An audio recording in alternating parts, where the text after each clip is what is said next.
Having tight hips is bad for your back, your health, and your sexual performance. We have all experienced it before, the pain or achiness after sitting in a fixed position for a good portion of the day, whether it's from sitting in a stiff chair on a long distance flight, working on the computer all day, or spending far too much time in the car. When it comes to sitting, there is one thing that is certain. There's a strong chance you are placing your body in an unfavorable position, and as a result of this, your body will get stiff. Unfortunately, sitting is a part of our culture and mostly unavoidable. By spending so much time in your chair in a flexed position coupled with a lack of movement throughout the day, you have successfully followed the formula for creating tight iliopsoas muscles. These tight damaged hips causes back pain, health problems, and even disrupt sexual function. One of the most significant things about the psoas or hip flexor muscle is that it connects the legs to the spine, which means that what you do with your legs could possibly affect your spine without you thinking about it or even feeling it. With a tight psoas from sitting all day, your hips will become fixed in a forward thrust position, causing your pelvis and legs to rotate.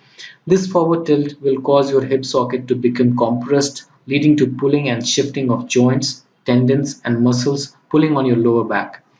This pulling on the lower back will decrease blood flow and circulation as well as delayed nerve response to the hips.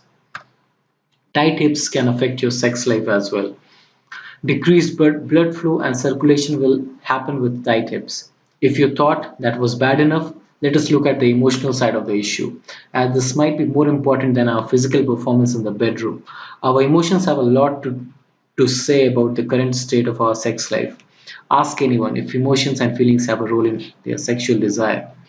If your source is currently constantly tight and overworked, the body is faced with permanent roadblocks of emotional and physical stress, which forces the brain to continue to send warning signals to all of the systems of the body, including the reproductive system.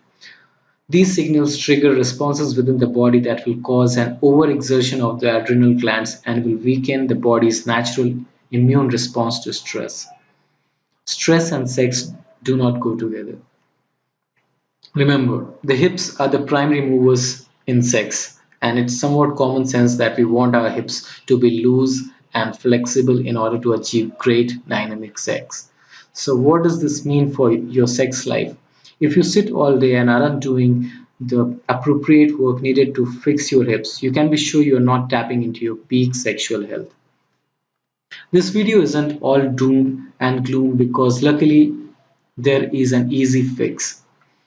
You see, loosening your hips and hip flexors can actually be easy with something called sequential flow move method. To explain in more detail about this flow, let me introduce you to leading injury specialist Rick Castle. Click the link below, and on the web page you can see the flow designed just for you, composed of 10 carefully selected exercises, including PNF stretching, static stretching, three-dimensional core stability exercises, mobility exercises, fascia stretching, and muscle activation. It is very easy and takes less than 15 minutes. Rick is the guy fitness professionals go to when they want to learn about the latest technique to help their own clients. He has given over 352 live presentations to more than 8,152 health professionals in US and Canada. So please click the link below to find out more.